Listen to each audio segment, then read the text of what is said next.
Ever had that moment where, something you were totally sure about just wasn't? Oh, definitely. That feeling. Yeah, like a belief you've held forever or something everyone just knows, and Yeah. realizing you might be wrong, it can be a bit unsettling. It can, but what if that discomfort is actually a good sign, like the very first step towards genuinely getting smarter? Exactly.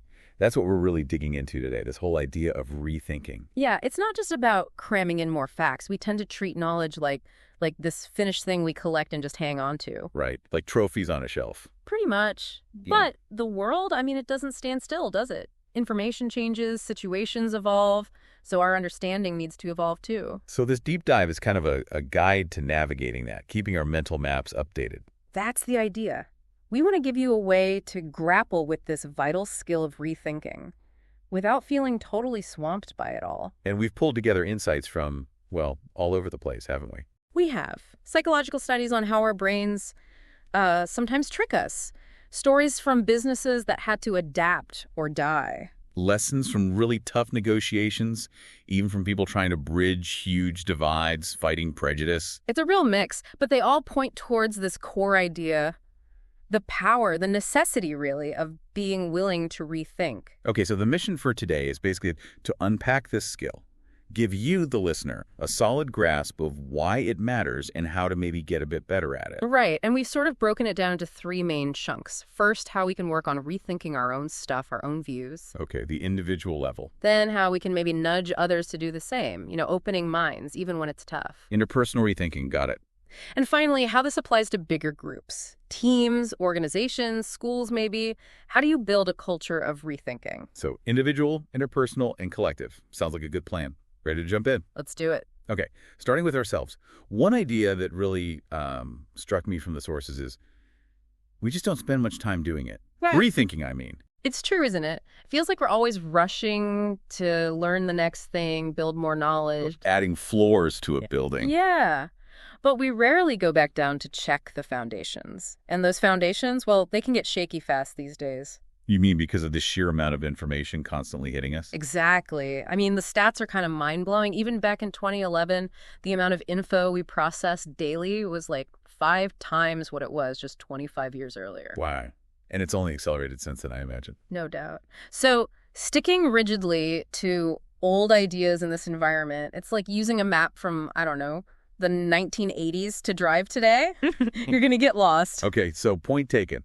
We need to update our mental maps more often. Yeah. How? The sources talked about thinking like a scientist. What does that actually mean for, everyday life? Right. And it's not about literally putting on a lab coat. It's about the mindset. Okay. At its core, it's about being, open, actively looking for reasons why you might be wrong. Okay, that's different. We usually look for reasons why we're right, don't we? Confirmation bias. Precisely.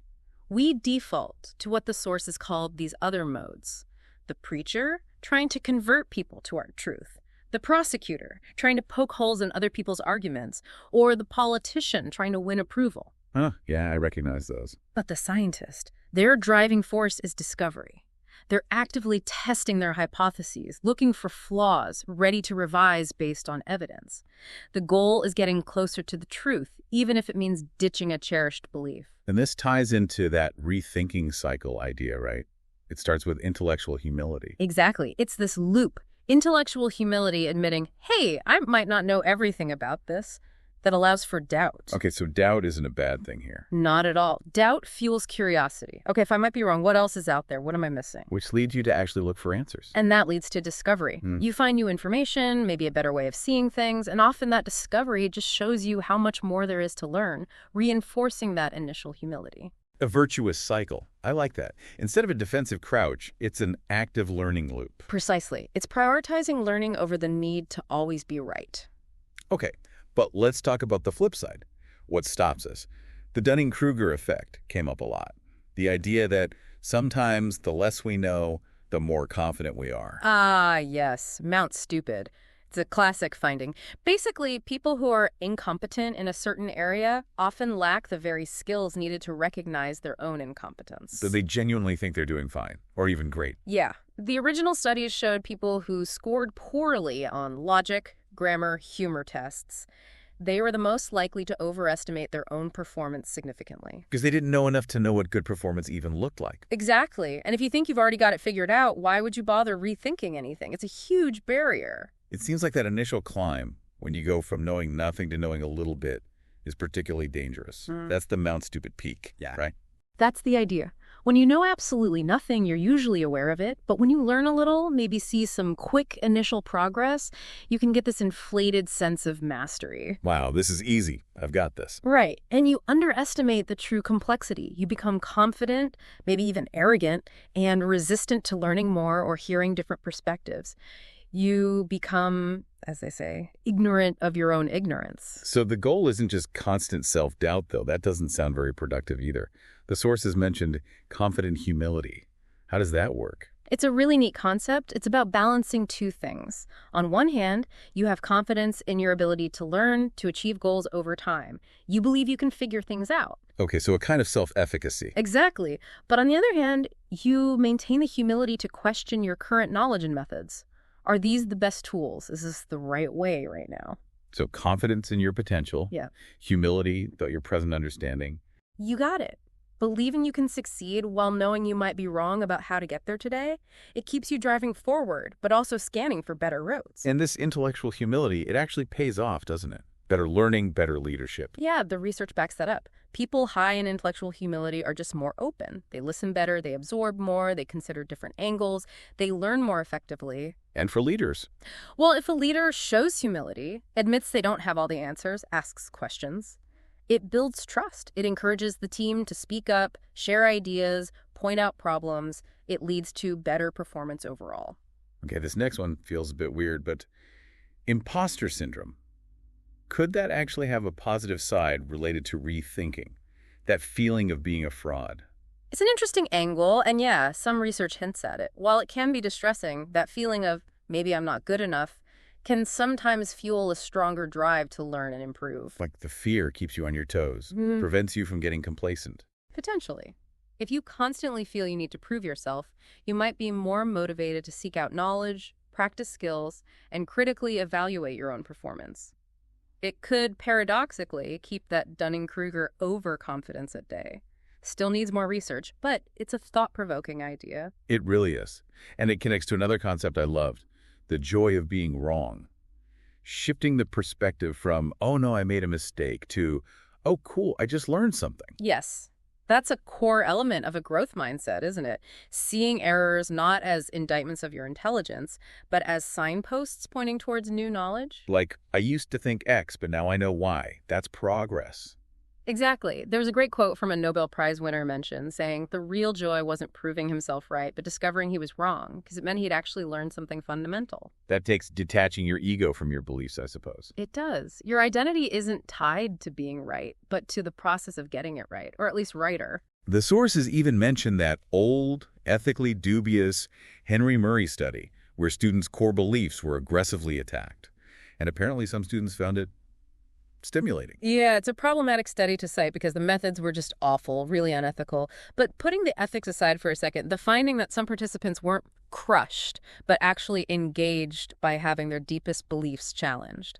It's interesting. What does it tell us? It suggests that, for some people at least, the process of examining and defending or even revising their views can be intrinsically motivating. They might enjoy the intellectual workout, even if it's uncomfortable. It hints that maybe we can handle challenges to our beliefs better than we think. But mostly, we resist that challenge. Right? Yeah. That inner dictator concept really hit home for me. Like this internal totalitarian regime trying to protect our ego by filtering reality. That's a great way to put it. This inner dictator loves confirmation bias. It builds filter bubbles and echo chambers around us. Where everyone agrees with this, and opposing views are either ignored or distorted. Right. So our existing beliefs feel constantly validated, making them harder and harder to question. The dictator wants certainty and comfort, not the messy work of rethinking. It fuels that overconfidence cycle we talked about. But then you get these outliers, like the election forecaster Jean-Pierre Bougoms, described as passionately dispassionate. How does someone cultivate that? He's a fascinating example. His passion is for accuracy, for the process of analysis itself, but he remains detached from wanting any particular outcome to be true. So he cares deeply about getting the forecast right, but doesn't care who wins the election he's forecasting. Essentially, yes.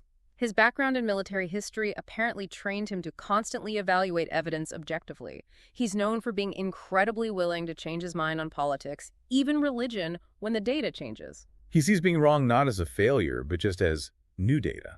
Exactly. A valuable data point that helps refine the model for next time. It's that scientist mindset again, just applied with intense discipline. It sounds great, but let's be honest, it's hard. The sources really hammered home how difficult it is to actually change our minds, even with solid evidence staring us in the face. Oh, absolutely. Psychologically, the bar for evidence to change an opinion is way higher than the bar to form one in the first place. We get attached to our beliefs, they become part of our identity. Letting go is tough. So are there practical things we can do, little hacks to make it easier? Making fun of our own past mistakes was mentioned. That sounds potentially useful. It can be. Humor helps create psychological distance. If you can laugh at a past belief you held, wow, I really thought that, it detaches the ego a bit. Makes it less of a personal failing and more of a quirky anecdote? Sort of, yeah. It reframes the error as a step on the learning journey, not something shameful. Yeah. It makes admitting current mistakes less threatening, too. And what about distinguishing fault from responsibility? How does that help? That's a really important one, especially in teams or relationships. Fault is about blame, whose mistake was this, which often leads to defensiveness. Right, finger pointing. But responsibility is forward-looking. Okay, this happened. Regardless of fault, what do we need to do now to fix it and learn from it? So it shifts the focus from blame to improvement. Exactly. It allows you to address the issue constructively without getting bogged down in who was wrong. You take responsibility for the learning and the path forward. Okay, that makes sense. So we've covered quite a bit on individual rethinking. Shall we move on to how we interact with others, opening their minds? Yeah, let's shift gears. Because convincing others, or even just having productive disagreements, is a whole different challenge. First big idea here seems to be the difference between relationship conflict and task conflict. Absolutely. Critical distinction. Relationship conflict is personal.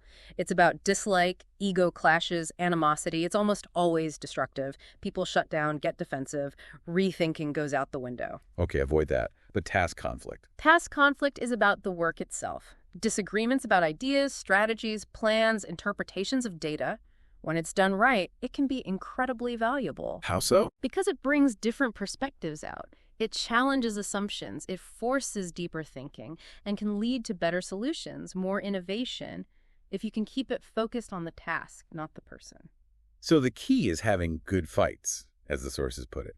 Keeping the tension intellectual, not emotional. The Wright brothers were used as an example. Yeah, apparently they argued constantly, sometimes fiercely, but they shared this deep commitment to solving the problem of flight, and they respected each other's intellect. So the arguments were about the design, the physics, not about, you're an idiot. Exactly. Their shared goal and mutual respect allowed them to disagree intensely but productively. It wasn't personal. Research even shows that just calling something a debate instead of an argument can help. Really? Just the framing? Yeah, it signals a focus on ideas, on exploring different viewpoints, rather than a battle to win. It can make people more willing to share information and listen. Okay, so managing task conflict is a skill. Framing it as a debate helps. What else? I was fascinated by the illusion of explanatory depth. Oh, that's a good one. It's the finding that we often think we understand things much better than we actually do. Like we feel we understand how a bicycle works. Until someone asks us to draw one or explain the chain mechanism in detail. Precisely. And you suddenly realize, actually, I'm a bit fuzzy on the details. So how does this help open someone else's mind? You can leverage it by gently asking people to explain their reasoning in detail. Can you walk me through how that policy would actually achieve that outcome? Or help me understand the steps involved in your proposal? And as they try to explain, they might realize the gaps in their own understanding. Exactly. It's not confrontational. You're just asking for clarification. Yeah. But the act of trying to articulate it can create that moment of intellectual humility, that realization of, maybe I haven't thought this through completely, which makes them more open. That's clever. And another key point seemed to be finding common ground first, before you even get into the disagreement. Crucial. If you want someone to consider your perspective, start by showing you understand and value theirs, at least in part. Okay, I see we both agree that X is a problem, or I appreciate your point about Y. Establishes rapport. Shows you're not just there to attack. Right. It builds a bridge of shared understanding. Then, when you introduce a different viewpoint, it's coming from someone who has acknowledged common ground, not just an adversary. Makes sense. The mention of IBM's Project Debater AI was interesting too, an AI designed for nuanced argument. Yeah, it showed how even machines can be programmed to construct reasoned arguments, find evidence, and even identify common ground or concede points. It highlights the structure of good argumentation, separate from human emotion. But the sources also cautioned that just having more facts or logically better arguments isn't always enough, right? The way you present it matters hugely. Massively. You can have the best data in the world, but if you present it in a way that makes the other person feel attacked, defensive, or stupid, they're likely to just dig their heels in deeper. So it's not just what you say, but how you say it.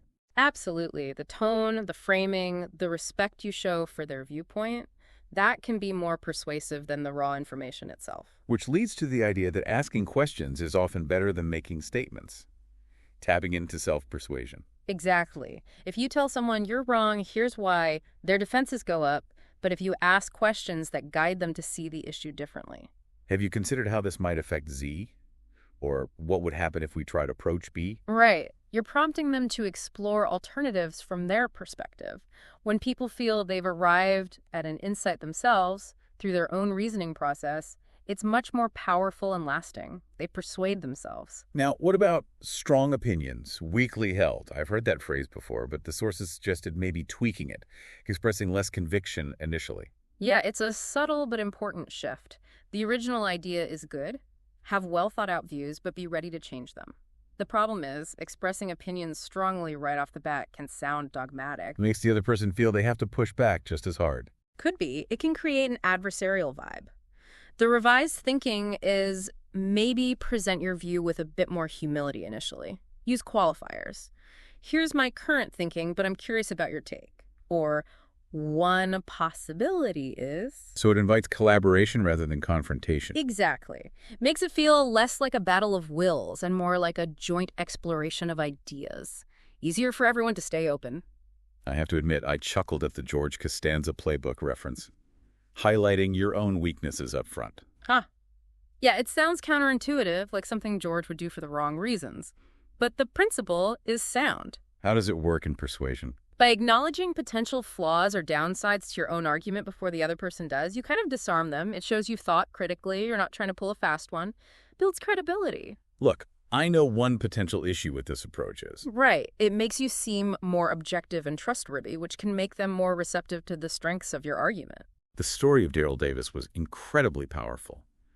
A black musician intentionally engaging with KKK members. His method, just listening and asking questions. It's an extraordinary example of radical empathy and curiosity. He didn't go in arguing or condemning. He went in genuinely wanting to understand. How can you hate me when you don't even know me? And just through conversations, asking questions, being respectful, some of them actually renounced their views. Some did, yes. His patient, non-judgmental listening allowed them to see him as a human being, not a stereotype. It created space for them to question their own hatred. It shows the incredible power of curiosity over condemnation in fostering rethinking. Wow. And that connects to the idea that even intense rivalries, like Red Sox versus Yankees fans, can be bridged by finding some shared identity or common ground. Yeah, even with diehard fans, studies found that reminding them of a shared identity like being Bostonians or Americans or just baseball lovers could reduce hostility and increase willingness to help a rival fan. Finding the U.S. that includes the them. Exactly. It shifts the focus from what divides to what connects, however small it might seem. Counterfactual thinking was another interesting technique mentioned for challenging stereotypes, getting people to imagine what if. Right. Asking things like, what if this person you're judging based on a stereotype had grown up in a different environment? Or imagine the situation turned out differently, what might explain that? How does that help? It encourages people to see that circumstances and context matter. It makes stereotypes seem less fixed, less inevitable. It introduces nuance and complexity, destabilizing those rigid, automatic judgments. Okay, and then there was motivational interviewing. This sounded like a more structured approach. It is. It's a specific counseling technique, but the principles are widely applicable. It's designed to help people find their own motivation to change or rethink. How does it work? Key elements. It involves asking open-ended questions. Tell me about. Practicing reflective listening, summarizing and reflecting back what they said, so it sounds like you're feeling, and affirming their autonomy and capacity for change, that took courage. Or, you're clearly thinking hard about this. So it's very collaborative, very respectful, not telling them what to do. Not at all. You're guiding them to explore their own ambivalence, their own reasons for potentially changing. The vaccine whisperer example was great, a doctor using these techniques to help hesitant parents explore their concerns about vaccines without feeling judged. And the reluctant CEO example, too, Yeah. using it to help a leader see the need for a strategic shift. Exactly. It's about eliciting their own arguments for change, which are always more persuasive than yours. But the caution was, it has to be genuine, right? Not manipulative. Absolutely critical. If the other person feels you're using tricks or have a hidden agenda, trust evaporates and they'll likely resist even more. The curiosity and respect have to be authentic. That resonates with the Betty Brigambi story, negotiating with the Ugandan warlord Joseph Kony. Her approach was all about listening and respect, even in that extreme situation. An incredible example of courage and skill. She didn't go in with demands or condemnation initially. She focused on building some level of human connection, understanding his perspective, showing respect despite his horrific actions. That opened the door, however slightly, for dialogue. Wow, okay, one more idea in the section. Complexifying. Moving beyond simple black and white arguments. Yes. In our often polarized world, we love simple binaries. Right versus wrong, good versus evil. Complexifying means pushing back against that. How? By deliberately highlighting the nuances, the gray areas, the trade-offs, acknowledging valid points on multiple sides of an issue, showing that it's not just a simple either-or choice. Like saying, this issue is really complicated, and there are valid arguments on both sides. Here are some things to consider. Exactly. It lowers the temperature, encourages more thoughtful consideration, and makes people less likely to just retreat into their tribal corners. It mirrors reality better, too. Most tough issues are complex. And related to that, acknowledging caveats and uncertainties in your own arguments actually makes you more credible. It does, counterintuitively. When experts admit what they don't know or mention the limitations of their data, people tend to trust them more. Why? Because it shows honesty. They're not pretending to have all the answers. Precisely. It signals intellectual honesty and a commitment to accuracy over advocacy. Makes the core message seem more trustworthy. Okay, that covers a lot on the interpersonal side. Ready to tackle collective rethinking. Groups, organizations. Let's do it. How do we build entire environments where rethinking is the norm? Seems like education is a key starting point. The idea of teaching students not just what to know, but how to question knowledge. Embracing confusion. Yeah. Educators like Aaron McCarthy were highlighted for shifting the focus, making curiosity the engine, teaching students that confusion isn't failure, it's the feeling you get right before you learn something new. That's a powerful reframe. It is, and it ties into the strong evidence favoring active learning over passive lectures. Makes sense. If you're just sitting there listening, you're absorbing. If you're debating, problem solving, working on a project, you're actively grappling, questioning, maybe rethinking. Exactly. Active engagement forces you to test your understanding, encounter different views, and potentially revise your thinking. Lectures often just reinforce existing knowledge structures. The rethinking assignment idea sounded cool, explicitly asking students to challenge assumptions or revise prior work. But it's interesting that perfectionists sometimes struggled with this. Yeah, because traditional schooling often rewards getting it right the first time, producing that polished final product. Perfectionists excel at that. But rethinking is messy, iterative. It is. It involves drafts, wrong turns, admitting uncertainty, incorporating feedback. That can be uncomfortable if you're wired to aim for flawlessness from the start, but it's much closer to how real-world problem-solving and innovation actually happen.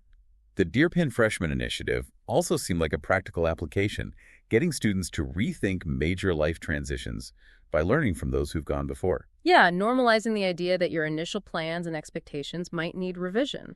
Seeking out diverse perspectives on navigating big changes like starting college helps you anticipate challenges and adapt more readily. It's applying rethinking to personal growth. And the idea that teaching is learning, I definitely find that. Trying to explain something forces you to really understand it. The passion talks idea builds on that. Right. When people teach something they care about, they often deepen their own understanding in the process. They have to organize their thoughts, anticipate questions, maybe even rethink some aspects themselves. Plus, it exposes others to new ideas in an engaging way. Ron Berger's work in classrooms focusing on revision and critique that seems fundamental to building a rethinking culture early on. Absolutely. He created classrooms where drafting, getting feedback, and revising wasn't just allowed, it was expected. The focus was on making the work better, collaborative. So critique wasn't personal, it was about improving the outcome. Exactly. It normalized the idea that the first attempt is just a starting point, and that critical feedback is a gift that helps you learn and improve. That builds incredible skills for rethinking throughout life. Moving to organizations, the concept of psychological safety seems paramount. People needing to feel safe to speak up, admit errors, ask questions. It's absolutely crucial. The NASA examples, the Columbia disaster, Luca Parmitano's near drowning during a spacewalk, are chilling reminders of what can happen when people don't feel safe to voice concerns. In both cases, there were signals, people had doubts, but the culture maybe discouraged speaking up or admitting uncertainty. That seems to be a key factor. A fear of looking incompetent, challenging authority, or delivering bad news. When psychological safety is low, critical information gets suppressed, and mistakes or even disasters can happen. So how do leaders build that safety? The sources said it often starts with them being vulnerable themselves. Yes. When leaders ask genuine questions, admit when they don't know something, acknowledge their own mistakes, it sends a powerful signal. Like the mean reviews exercise at Wharton, where faculty read negative feedback aloud. Or the Gates Foundation leaders openly discussing what went wrong in strategy reviews. Exactly. Those actions demonstrate that it's okay to be imperfect, okay to learn from errors, okay to challenge ideas. It makes it safer for everyone else to do the same. Vulnerability from the top is key. Another important shift, focusing on process accountability over outcome accountability. What's the difference? Outcome accountability is just judging based on the result. Did we succeed or fail? Process accountability looks at how the decision was made. Was the reasoning sound? Did we consider the right evidence? Was the process thorough? Why is that better for rethinking? Because it encourages good decision-making and experimentation, even if the outcome isn't guaranteed. If you only reward success and punish failure, people become risk-averse. They won't try new things, they won't report problems early. But if you reward a good process, even if it leads to a failure, people are more likely to take smart risks and, crucially, learn from the failures. Precisely. It fosters a learning culture where the focus is on making the best possible decisions with the available information and learning from every outcome, good or bad. We also need to be wary of escalation of commitment, right? The dark side of grit. Definitely. Grit perseverance is valuable. But sometimes we get so invested in a plan, emotionally or financially, that we keep pouring resources into it even when evidence shows it's failing. Doubling down on a bad bet because we can't admit we were wrong or cut our losses. Exactly. It's a powerful bias. True resilience sometimes means having the grit to stop doing something that isn't working and rethink your approach. Knowing when to pivot is as important as knowing when to persevere. And this ties into identity foreclosure, too. Getting too locked into one specific path or definition of ourselves. Yeah, if you decide at age 18, I am going to be a lawyer, and close your mind to all other possibilities, you might miss out on discovering something you're better suited for or more passionate about later on. So keeping an open mind about your future self. Right. Holding your identity and long-term plans a bit more loosely. Focusing on learning, contributing, and exploring in the present, rather than rigidly sticking to a script you wrote years ago. It allows for rethinking your life's direction as you grow and learn. Okay, so as we wrap up this deep dive on rethinking, the big takeaway feels like, what I believe isn't a destination, it's a journey. That sums it up beautifully. It's a process, not a fixed state. Even the author we drew from talked about his own rethinking while writing the book. He had to let go of wanting one neat, final answer. Because the process is the answer, in a way. In a way, yes. The commitment to ongoing learning and adaptation. So just to recap some of the big ideas for everyone listening. Think like a scientist, seek reasons you might be wrong. Practice confident humility, believe you can learn. But question your current methods. Find the joy in being wrong. See it as learning. Foster good fights, task conflict, not relationship conflict. Open minds with curiosity and listening, not just arguments. Complexify issues, move beyond black and white. Acknowledge caveats. And in groups, lead with agility, build psychological safety, focus on process. It's a whole toolkit for intellectual flexibility, really. It absolutely is. So maybe the final thought for you, the listener, is this. Where could you apply some rethinking right now? Yeah, pick one area. A belief you hold strongly, maybe a way you always do things at work, or even a relationship dynamic. What's one assumption in that area that might be worth gently questioning? Could you approach one conversation this week with a bit more genuine curiosity, a bit less certainty? Remember, it's not about flipping your entire worldview overnight. It's about cultivating the habit of rethinking. That ongoing practice is where the real growth happens.